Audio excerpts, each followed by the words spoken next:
Hello, all of you. After completing chapter 2, now we will start chapter 3, pair of linear equations in two variables. क्या होती है linear equations? Linear, जैसा कि नाम से clear है, आप इससे पहले चैप्टर में भी क्लियर करके आए हैं कि लीनियर वो होती हैं जिनमें डिग्री कितनी होती है, 1 होती है। तो लीनियर इक्वेशंस वो होती हैं जिनमें डिग्री कितनी होती है वेरिएबल की, 1 होती है। तो इक्वेशंस क्या होती हैं? पॉलिनोमियल को इक्वेट कर देते हैं तो वो बन जाती है इक्वेशंस। तो लीनियर इक्वेशंस इन टू वेरिएबल्स क्या होता है? Equations of the form ax plus by plus c equal to 0 is known as linear equation in two variable. ये लीनियर इक्वेशन है इन टू वेरिएबल में। क्यों लीनियर इसलिए है क्योंकि यहाँ पर वेरिएबल्स की डिग्री कितनी है, 1। एक्स वेरिएबल है एंड वाई वेरिएबल है, तो इनकी डिग्री कितनी है यहाँ पर, 1। पावर कितनी है इसकी, 1। एंड टू वेरिएबल्स दिखाई दे रहे हैं यहाँ पर, x and y are variables. X और वाई यहाँ पर वेरिएबल्स हैं, टू वेरिएबल्स है तो टू वेरिएबल्स में है। लीनियर इसलिए है वेरिएबल की डिग्री कितनी है, 1। इक्वेशंस, जब पॉलिनोमियल को इक्वेट कर दिया जाता है तो वो बन जाती है इक्वेशन। इक्वल टू का साइन आ जाता है तो इक्वेशन बन जाती है। So the linear equation in two variables is defined as the equation of the form ax plus by plus c equal to 0, where x comma y are variables and a b c are numerical numerals होते हैं, a और b, a b c। तो a is coefficient of x, here b coefficient of y and c is a constant। a comma b 0 नहीं होने चाहिए, a और b 0 नहीं होने चाहिए।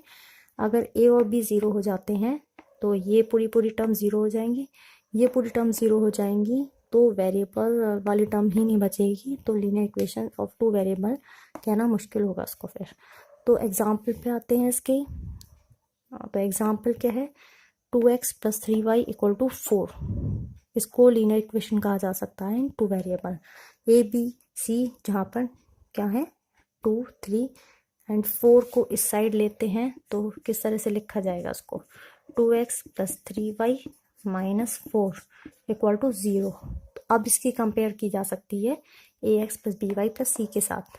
ax plus by plus c के साथ इसकी कंपेरिजन करेंगे तो a आएगा हमारा 2, b कितना आएगा 3 एंड c कितना आएगा यहाँ पर माइनस का 4। तो ये लीनियर इक्वेशन है इन टू वेरिएबल। बट यहाँ पर चैप्टर में हमें पढ़ना है पेयर ऑफ लीनियर इक्वेशन, तो हम पेयर्स की बात करते हैं। पेयर्स बनाने हैं हमें, तो पेयर्स हम लेके चलेंगे a1x plus b1y plus c1 equal to 0। एक इक्वेशन ये हो गई, 1 हमने फॉर फर्स्ट के लिए मान लिया एंड 2 फॉर सेकंड के लिए हमने 2 ले लिया। तो these are the pairs of linear equations. तो यहाँ हमें पेयर्स ऑफ लीनियर इक्वेशंस की बात करनी है, तो हमें चैप्टर के अंदर पेयर ऑफ लीनियर इक्वेशंस पढ़नी है। इन पेयर्स को हम अलजेब्रिकली, ग्राफिकली रिप्रेजेंट करना सीखेंगे, इनको सॉल्व करना सीखेंगे। तो ये सब हम इस चैप्टर के अंदर पढ़ेंगे। तो पहली एक्सरसाइज बहुत सिंपल है। इसकी फर्स्ट एक्सरसाइज में आपको इसको अलजेब्रिकली फॉर्म करना है एंड ग्राफिकली रिप्रेजेंट करना है। वर्ड प्रॉब्लम दी होगी, उससे पहले अलजेब्रिकली लीनियर इक्वेशन फॉर्म करना है, देन उस इक्वेशंस को ग्राफिकली रिप्रेजेंट करना है। वो जो 2 इक्वेशंस बनेंगी उनको ग्राफिकली रिप्रेजेंट करके दिखाना है। तो कम्स टू एक्सरसाइज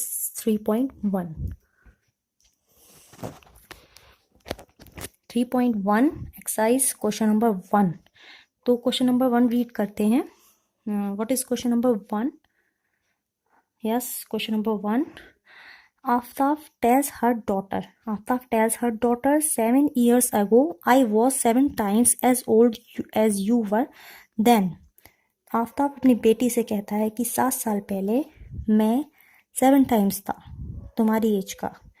एंड साथ में ये भी कहता है ऑल्सो 3 टाइम्स फ्रॉम नाउ, अब से 3 साल बाद मैं I shall be 3 times as old you will be, अब से 3 साल बाद मैं तुम्हारी एज का 3 टाइम्स हो जाऊंगा। तो इस सिचुएशन को आपको एल्जेब्रिकली एंड ग्राफिकली रिप्रेजेंट करना है। तो क्वेश्चन नंबर 1 देखते हैं एक्सरसाइज 3.1 का। इसका मीनिंग तो क्लियर है, तो इसको सॉल्व कैसे करना है तो वो देखते हैं। तो क्वेश्चन नंबर 1 पे आते हैं ऑफ एक्सरसाइज 3.1। क्वेश्चन नंबर 1 क्या है देखते हैं। क्वेश्चन नंबर 1, तो आफ्ताब ने क्या कहा है अपनी बेटी से 7 years ago। फिलहाल तो यहाँ पर आफ्ताब है और उसकी बेटी है, तो इनकी प्रेजेंट एज अज्यूम करनी पड़ेगी।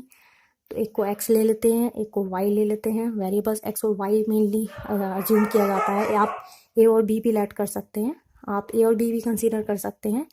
तो हम एक्स और वाई लेके चलते हैं। Let present age of Aftab be x years.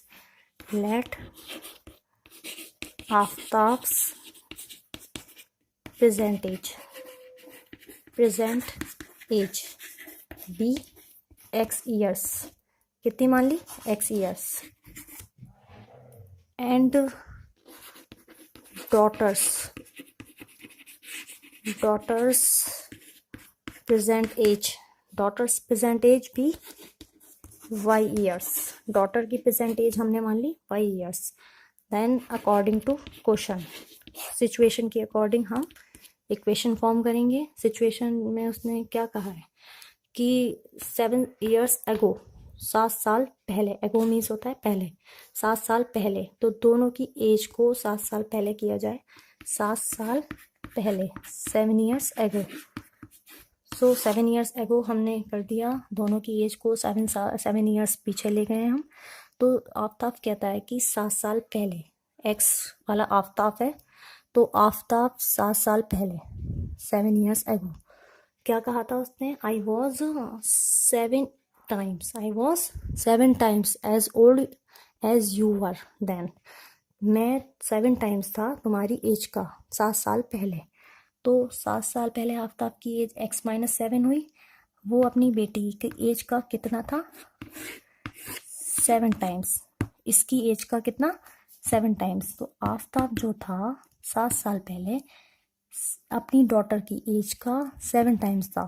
Daughter की एज वाई थी, उसका 7 मतलब 7 years ago डॉटर में भी होगा, वो उसकी एज का 7 लेस डॉटर की एज में करके उसकी एज का 7 times था।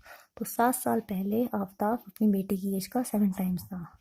फॉर्म हो गई इक्वेशन। देन नेक्स्ट सिचुएशन, उसने नेक्स्ट कंडीशन क्या बोली है? Also 3 years from now I shall be 3 times as old as you were then। also 3 years from now means अब से 3 साल बाद।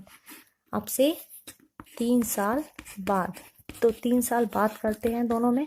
3 साल बाद मतलब 3 प्लस कर दिया। 3 साल बाद मैं तुम्हारी एज का 3 times हो जाऊंगा। तो उसने ये कहा है कि आफ्ताब जो है ये x+3 जो है 3 साल बाद, मतलब 3 साल एक्स एज थी प्रेजेंट एज उसकी, लेकिन 3 साल बाद होगी उसकी एज x+3। 3 साल बाद वो अपनी बेटी की एज का कितना होगा? थ्राइस उसने बोला है। तो थ्राइस कर दिया, मतलब 3 times थ्राइस हो जाएगा। तो अब इसको सॉल्व करते हैं, दोनों इक्वेशंस को थोड़ा सा सॉल्व करते हैं। 7 मल्टीप्लाई करते हैं अंदर, 7y माइनस 7 7 जा 49, 7 के अंदर मल्टीप्लाई कराई तो y वाली टर्म इधर लिया है। 7y दूसरी साइड प्लस का है, तो इधर लिया है क्या हो जाएगा? माइनस का, माइनस 49, और ये माइनस का 7 इधर आएगा तो हो जाएगा प्लस का 7। तो x minus 7y equal to कितना हो गया? माइनस का 42। ये एक इक्वेशन फॉर्म हो गई है। देन सेकेंड इक्वेशन सिमिलरली इसी तरह से सॉल्व करेंगे। 3 के अंदर मल्टीप्लाई करेंगे, कितना होगा? 3 के अंदर मल्टीप्लाई करके 3 की y में मल्टीप्लाई हुई पहले 3y, 3 की 3 में मल्टीप्लाई, 3 3 9, 3y इधर ले आइए, प्लस 3y इधर आएगा, माइनस का 3y, प्लस का 3 इधर ले आइए RHS में, तो प्लस का 3 उधर आ गया RHS में, 9 माइनस 3 हो गया कितना? 6। तो x minus 3y equal to 6। ये सेकेंड इक्वेशन फॉर्म हो गई। ये हमने इक्वेशंस को एल्जेब्रिकली रिप्रेजेंट किया। देन हम इनको ग्राफिकली रिप्रेजेंट करना है हमें। क्वेश्चन में कहा है represent this situation algebraically and graphically. Algebraically हमने फॉर्म कर लिया, देन हम इसका ग्राफ बनाने जा रहे हैं। तो नोट करिए इन इक्वेशंस को, ग्राफ पे हम प्लॉट करना चाहेंगे। तो क्या है equations, x minus 7y equal to कितना, -42। First equation x minus 7y equal to minus का 42। तो फर्स्टली हम पहली इक्वेशन का ग्राफ बनाते हैं। तो इसके लिए हमें पॉइंट्स रखने पड़ेंगे, x की डिफरेंट वैल्यूज़ के लिए y की डिफरेंट वैल्यू निकालते हैं। आपने 9th में भी सीखे होंगे ग्राफ बनाना। तो हम x की वैल्यू रखते हैं। तो लेट फर्स्ट हम रखते हैं x इक्वल टू 0। तो सबसे पहले हम x की वैल्यू 0 रख के देखते हैं। तो x को 0 रखने पर क्या आता है, just put firstly x equal to 0, x के बराबर 0 पुट करने पर कितना मिलता है हमें, x की जगह 0 पुट करिए, 0 माइनस 7y इक्वल टू कितना, माइनस का 42। 0 की वैल्यू कुछ नहीं होती, -7y इक्वल टू कितना, -42। माइनस से minus cancel, y equal to 42/7, 6 आ गया। तो x की जगह 0 रखने पर y कितना आ गया हमारा, 6। तो अब आप x की डिफरेंट वैल्यूज़ के लिए y की डिफरेंट वैल्यूज़ निकाल सकते हैं। आप y को 0 रख के x की वैल्यू भी निकाल सकते हैं। यहाँ पर y को 0 रखेंगे तो ये पूरी टर्म 0, तो x की वैल्यू कितनी आ जाएगी, माइनस का 42। तो हम थोड़ी छोटी वैल्यू निकालना चाह रहे हैं, तो x की जगह हम 7 रख के देखते हैं। हाँ, जस्ट आप कुछ भी कुछ भी रख सकते हैं वैल्यूज़, आपको जो सूट करे वैल्यूज़ रख के आप अपनी अकॉर्डिंग ग्राफ खींचेंगे, ग्राफ ड्रॉ करेंगे। x की वैल्यू 7 रखने पर क्या आता है, just put x equal to 7। x की वैल्यू 7 रखी हमने, तो x की जगह 7 पुट किया, 7 माइनस 7y इक्वल टू कितना, -42। -42 को इधर ले आते हैं, +42 हो गया, 7y उधर गया, तो 42 + 7 49 इक्वल टू 7y। 49 7 अपॉन में आएगा, मल्टीप्लाई में है, इक्वल टू 7। तो 7 7 जा 49, तो y की वैल्यू कितनी आ गई, 7। 7 रखने पर x को y भी हमारा 7 आ गया। तो इसको प्लॉट करते हैं हम ग्राफ पे। ग्राफ पे देखिए कैसे बनाया जाएगा। फर्स्ट पॉइंट 0 पे 6, x पे 0, y पे 6, x 0 देन y 6, x 0 पे कितना, y 6, तो 0,6 ये पॉइंट मिला। x 7 and y 7। दूसरा पॉइंट क्या है, x 7 एंड y 7, x पे जाइए 7 एंड y पे कितना जाना है, 7। x 7 पे y कितना है, 7। तो हमें 2 पॉइंट्स मिल गए, मिनिमम 2 पॉइंट्स चाहिए ग्रे ग्राफ बनाने के लिए। तो ग्राफ पे लाइन ड्रॉ करने के लिए 2 पॉइंट्स रिक्वायर्ड हैं। तो हम इन पॉइंट्स को अब ज्वाइन करते हैं। तो स्केल से आप ज्वाइन कर सकते हैं, मेरे पास अभी स्केल नहीं है, तो आप स्केल से ज्वाइन कराएं। एक स्ट्रेट लाइन आएगी, लाइन के ऊपर लाइन का नेम लिख दीजिए, कौन सी लाइन आपने बनाई है फर्स्ट वाली, x minus 7y equal to minus का 42। Then comes to second line. अब आपको सेकेंड लाइन भी बनानी है, तो सेकेंड लाइन पे आते हैं, x की वैल्यू पुट करते हैं, just put x equal to 0। x को 0 पुट करें, इसमें यहाँ पर भी कुछ इस तरह से सॉल्व कर रहे हैं, x की भी 0 पुट करें, 0 माइनस 3y इक्वल टू कितना, 6, माइनस का 3y इक्वल टू कितना, 6। तो y equal to 6 upon minus का 3 कितना आ गया, 3 2 जा 6 माइनस का 2। तो 0 रखने पर कितना आया आंसर y का, माइनस का 2। एंड y को भी 0 रख के देख सकते हैं, y को 0 पुट करके कितना आता है, y की जगह 0 पुट करेंगे तो ये पूरी टर्म 0 हो जाएगी, इक्वल टू 6। तो x की वैल्यू आती है 6, ये पूरी टर्म 0, तो x इक्वल टू कितना आ गया, 6। y को 0 पुट करने पर x कितना आता है, 6। तो अब इन पॉइंट्स को ड्रॉ करते हैं ग्राफ पे। ग्राफ पे दोनों लाइन ही बनानी है, एक ही ग्राफ पे दोनों लाइन को रिप्रेजेंट करना है। और ये 2 लाइन जहाँ मीट करती हैं, कंडीशन होती है मीट भी कर सकती हैं, नहीं भी कर सकती, बट ये जहाँ मीट करती हैं वो उसका सॉल्यूशन होते हैं, वो उन दोनों लाइंस के को जो कंबाइन करने पर सॉल्यूशन जो आता है जहाँ पर ये लाइन मीट करती हैं। तो हमें सिर्फ रिप्रेजेंट करना है, हमें सॉल्यूशन फाइंड नहीं करना है इस क्वेश्चन में, तो हम सिर्फ रिप्रेजेंट करते हैं।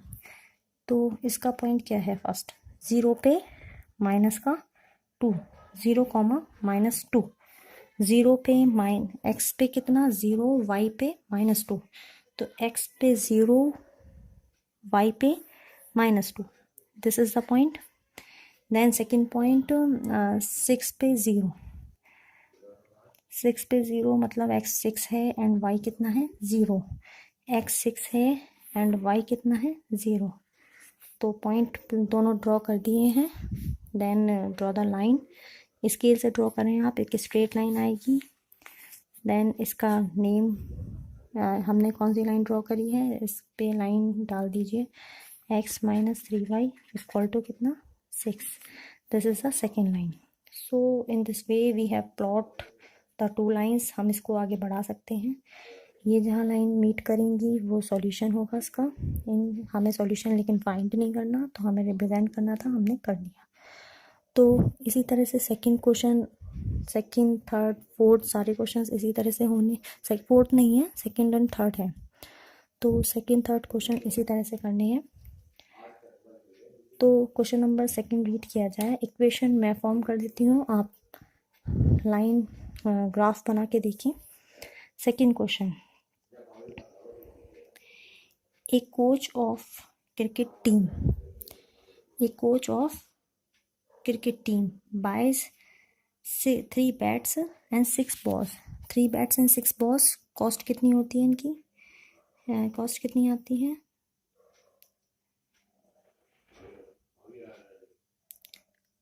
3900। 3 बैट्स एंड 6 बॉल की कॉस्ट आती है 3900। तो हमें अज्यूम करना है, let cost of 1 bat be x, cost of 1 bat. तो हम कॉस्ट ऑफ 1 बैट कितनी लेते हैं x। यदि एक बैट की कॉस्ट x है, बैट की कितनी मानी हमने x rupees, cost of 1 bat x मानी, and cost of 1 ball, ball की कितनी मानी y कॉस्ट मानी हमने। तो देन इक्वेशन फॉर्म करते हैं, बैट कितने हैं 3 एंड बॉल कितनी है 6, एक की x है तो 3 की कितनी होगी 3x, एंड बॉल कितनी है 6 बॉल, कितनी है 6 बॉल, एक बॉल की y है तो 6 बॉल की कितनी होगी 6y, और कुल मिला के कॉस्ट कितनी आती है इनकी 3900 equal to 3900। 3 bats and 6 ball equal to cost कितनी इनकी मिला के 3900। देन सेकेंड सिचुएशन क्या है, सेकेंड में है लेटर शी बाइज अनदर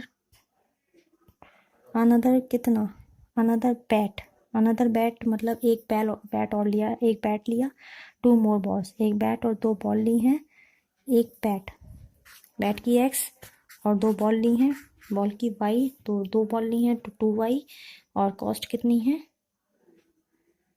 1300। तो हमने इक्वेशन फॉर्म कर ली है। देन एल्जेब्रिकली हमने रिप्रेजेंट कर दिया, ग्राफ बनाना है, then we can draw the graph. Then question number third पे आते हैं। इसके बाद इसका ग्राफ आप प्लॉट कर सकते हैं, बहुत इजी है। तो थर्ड पे आते हैं, थर्ड क्वेश्चन की अलजेब्रिक इक्वेशन बना के देखते हैं। The cost of 2 kg apples and 1 kg grapes, 2 kg apples and 1 kg grapes.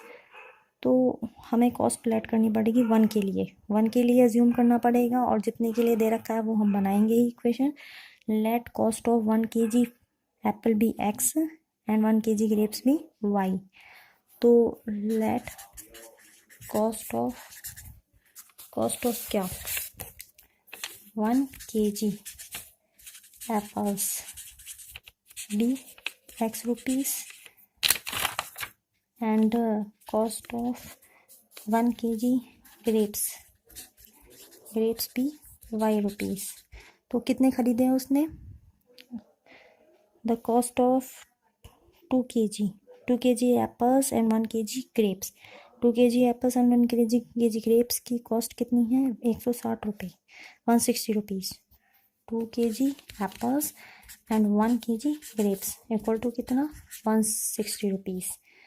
And then 4 kg apples and 2 kg grapes, 4 kg apples and 2 kg grapes की कितनी आती हैं 300 रुपये। 4 kg apples and 2 kg grapes, ये कितनी आती हैं? 300 रुपये। एक 1 kg एप्पल की 1 kg एप्पल की एक्स है, 1 kg एप्पल की कितनी है? एक्स है, तो 4 की कितनी होगी? 4x। ऐसे 1 kg ग्रेप्स की y है, तो 2 kg ग्रेप्स की कितनी होगी? 2y इक्वल टू कितनी है? 300 रुपये। कॉस्ट इनकी मिला के कितनी आती है? 300 रुपये। तो हमने ये दोनों इक्वेशंस फॉर्म कर ली हैं एल्जेब्रिकली। इनको ग्राफ बना के ग्राफ पे रिप्रेजेंट और करना है। तो इसी के साथ एक्सरसाइज 3.1 आपकी एंड होती है। तो बहुत सिंपल क्वेश्चंस हैं, बस ग्राफ पे इन इक्वेशंस को रिप्रेजेंट करना है। तो ओके, थैंक यू।